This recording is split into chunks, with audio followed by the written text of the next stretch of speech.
क्योंकि ये एग्जाम में आने वाला ज्यादा जो टॉपिक है वो एक्वस है, मोल्टन नहीं है। और क्यों नहीं है अभी आप खुद ही समझ जाओगे। और लॉजिकली समझाऊंगा हर चीज इंशाल्लाह, सिर्फ रट्टा नहीं लगना है, लॉजिक क्लियर होनी चाहिए मेरे बच्चों। जब आप NaCl, लिसन केयरफुली, आपने इलेक्ट्रोलाइट की बात की, आपने कहा मोल्टन भी हो सकता है, एक्वस भी हो सकता है। मोल्टन का मतलब है अगर NaCl मोल्टन, मालूम हुआ कि NaCl को मेल्ट करना पड़ेगा, जो रफली 801 डिग्री पे जाके 801 डिग्री पे जाके मेल्ट होता है। आयोनिक कंपाउंड मजबूत होते हैं ना, they have high melting points. जबकि ऑन दी अदर हैंड अगर मैं मेल्ट ना करूं, पानी में डाल दूं, तब भी क्या होगा? पानी में डालने का मतलब एक्वस सोल्यूशन बन गया। मोल्टन इलेक्ट्रोलाइट का मतलब पानी में डालना नहीं था। मोल्टन इलेक्ट्रोलाइट का मतलब क्या था कि हीट देकर उसे मेल्ट करना। और एक्वस का मतलब क्या है कि उसी इलेक्ट्रोलाइट को आपने वाटर में डाल दिया। तो कौन सा प्रोसेस आसान हुआ? बोलिए भाई, NaCl को मेल्ट करना आसान प्रोसेस है या NaCl को पानी में डाल देना आसान प्रोसेस है? बोलो भाई, पानी में डाल देना। इसका मतलब ये हुआ कि प्रैक्टिकली इलेक्ट्रोलिसिस ऑफ, प्रैक्टिकली, ये अगला एक्सट्रैक्शन में भी आएगा ये कॉन्सेप्ट, कि practically electrolysis of molten compound बहुत रेयर होती है। जहां पर जरूरत पड़ जाए, मजबूरी हो तब, वरना अगर कोई भी अकलमंद इंसान होगा तो भाई वो मेल्ट करने की तरफ चला जाएगा क्या? 801 डिग्री का टेम्परेचर क्रिएट करेगा या सीधा सीधा पानी में डालेगा?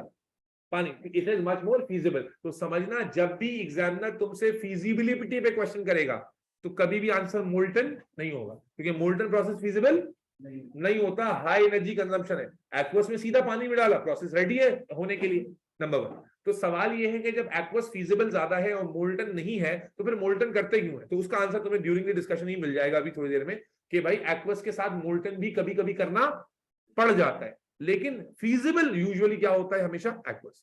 अब एक्वस और मोल्टन में बेसिक डिफरेंस क्या है? देखो, जब NaCl मोल्टन था, लिसन वेरी केयरफुली, जब NaCl मोल्टन था, आपने NaCl को मेल्ट किया था, तो आपका इलेक्ट्रोलाइट सिर्फ Na आयन कंटेन करता था और सिर्फ Cl आयन कंटेन करता था। लेकिन जब आप किसी भी चीज को पानी में डाल देते हो, तो बेटा पानी में डालने पर एक तो इलेक्ट्रोलाइट का पॉजिटिव नेगेटिव आयन है, जैसे Fe2O3 में Fe पॉजिटिव और O नेगेटिव, NaCl में Na पॉजिटिव और Cl नेगेटिव, ये तो इलेक्ट्रोलाइट के आयन है ना। लेकिन जब आपने वाटर में डाल दिया तो बेटा वाटर में वाटर के H और OH भी आ जाते हैं। समझना, मोल्टन के मुकाबले में यहां पर क्या डिफरेंस पैदा हो जाता है? आखिर एक्वस अलग से क्यों पढ़ रहे हैं भाई? मोल्टन जैसी क्यों नहीं है? समझना कि जब आप किसी चीज को पानी में डालते हो, जब आप इलेक्ट्रोलाइट में वाटर ऐड कर देते हो, ये बन जाता है एक्वस। और वाटर ऐड करने से, अगर बहुत ज्यादा वाटर ऐड कर दिया है तो it becomes dilute aqueous, also called as simple aqueous. और अगर वाटर बहुत ज्यादा ऐड नहीं किया है, थोड़ा सा ऐड किया है, तो इट बिकम्स कॉन्सेंट्रेटेड एक्वस। जैसे फॉर एग्जाम्पल, आपने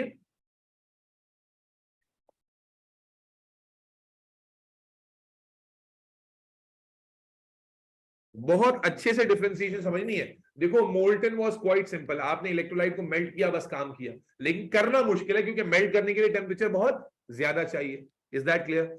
लेकिन एक्वस में आ जाए तो प्रोसेस फीजिबल है काफी, क्योंकि सिर्फ पानी में डालना है। अब पानी में डालने पर भी दो कंडीशंस बन सकती हैं। अगर पानी बहुत ज्यादा है और इलेक्ट्रोलाइट कम है, जैसे अगर मान लीजिए एक ग्लास में, गला बस अब जवाब दे रहे हैं, हेलो रे क्या आए है, आए है, अल्लाह आपको जल्दी दूसरी तीसरी बीवी दे।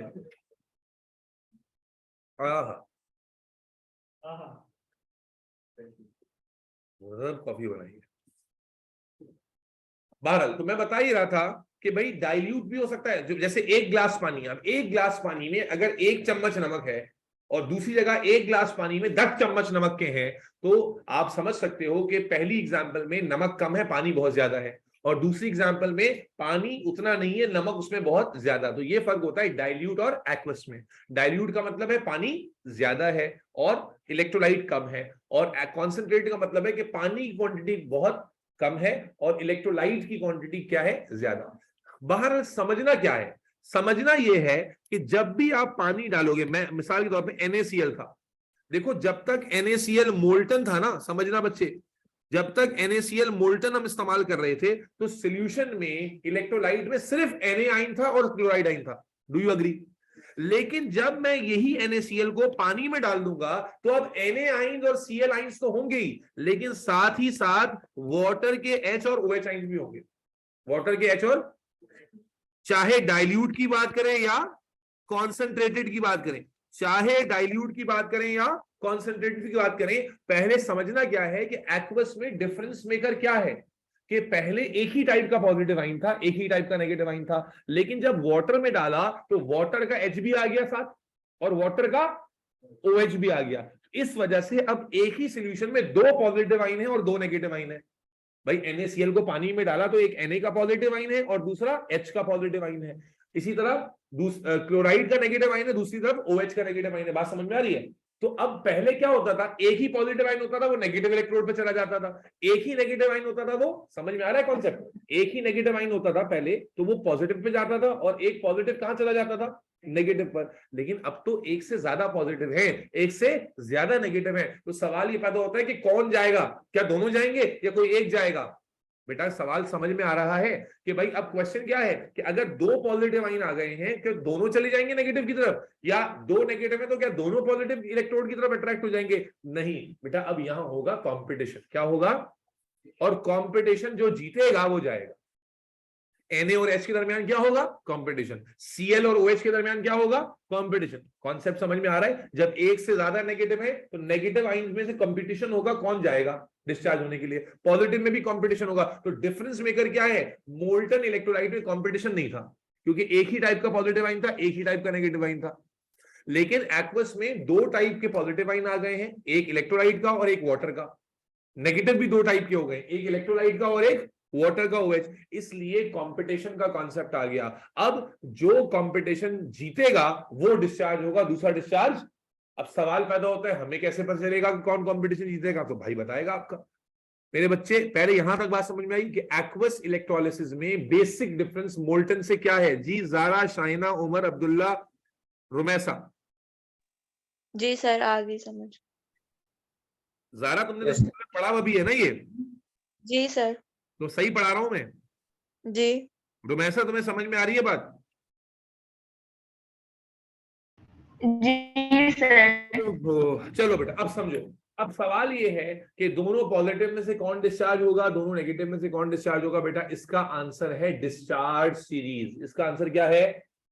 अब यहां पर आपको मैं बताने जा रहा हूं, लिखवाने जा रहा हूं एक केमिकल सीरीज जिसे हम डिस्चार्ज सीरीज कहते हैं। और आप ये फैसला कि कंपटीशन कौन जीतेगा ये किसको देख कर लेंगे?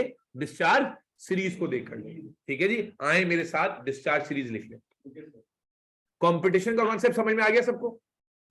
ठीक है, डिस्चार्ज सीरीज लिखे बेटा मेरे साथ। ये डिस्चार्ज सीरीज में उतनी ही लिख रहा हूं जितनी आपके सिलेबस में है, वरना असल में इससे बहुत बड़ी है। ठीक है, लिखेंगे बेटा।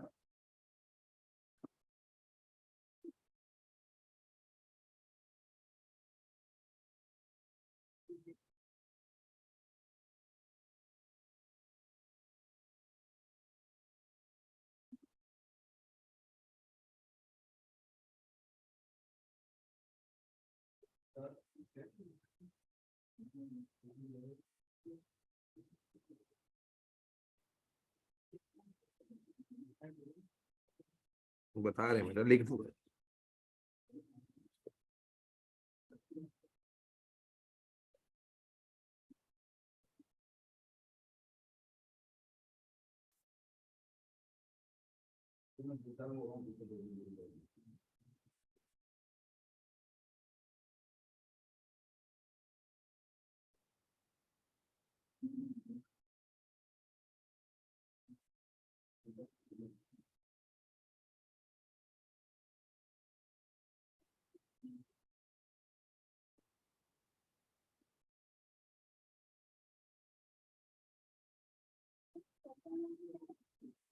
बता रहा हूं।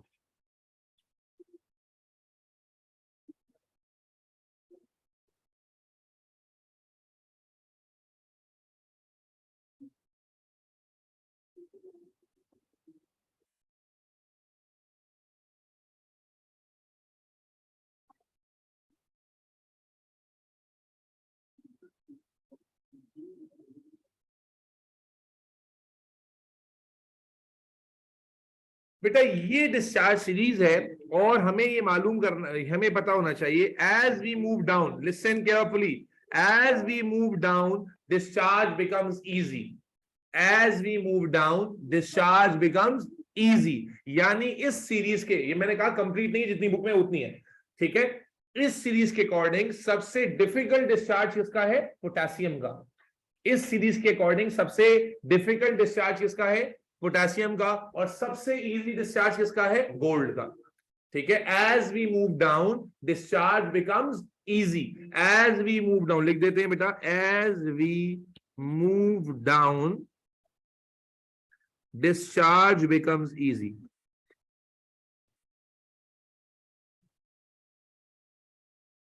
अब यहां पर इतने सारे एलिमेंट्स जो हैं, इतने सारे एलिमेंट्स में अब जाहिर है सीक्वेंस आगे पीछे इसमें नहीं कर सकते, सीक्वेंस आगे पीछे करेंगे तो जाहिर है आंसर ही गलत हो जाएगा।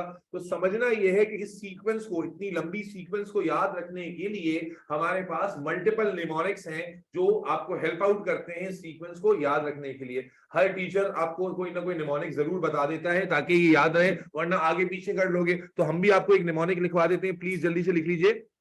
Please stop calling me a cute zebra. I like her calling me sweet goat. ठीक है जी, ये ग्रेटेस्ट ऑफ ऑल टाइम वाला गोट है। ठीक है, तो बेटा potassium, sodium, calcium, magnesium, aluminium, carbon, zinc, iron, lead, hydrogen, copper, mercury, silver, gold. इसमें ध्यान में रखें कि C 3 बार आ रहा है, एक बार कैल्शियम का है, एक बार कार्बन का है और आखिर में कॉपर का है। और M 2 बार आ रहा है, एक बार मैग्नीशियम का है और आखिर में मर्क्यूरी का है। तो इस निमोनिक के थ्रू क्या आप आसानी से याद रख सकते हैं सीरीज को?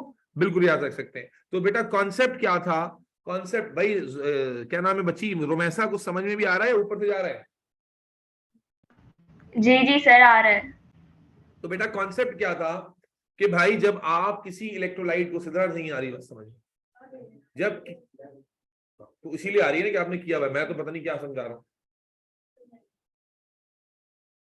इलेक्ट्रोलिसिस जब आप करते हैं एक्वस इलेक्ट्रोलाइट की, तो डिफरेंस कहां आ रहा है कॉन्सेप्ट में कि मोल्टन इलेक्ट्रोलाइट में we have only one type of positive ion and one type of negative ion, but when we use aqueous electrolysis तो वहां पर हमारे पास इलेक्ट्रोलाइट के पॉजिटिव और नेगेटिव के साथ वाटर का H पॉजिटिव और OH नेगेटिव भी है, जिसकी वजह से we have two types of positive ions and two types of negative ions.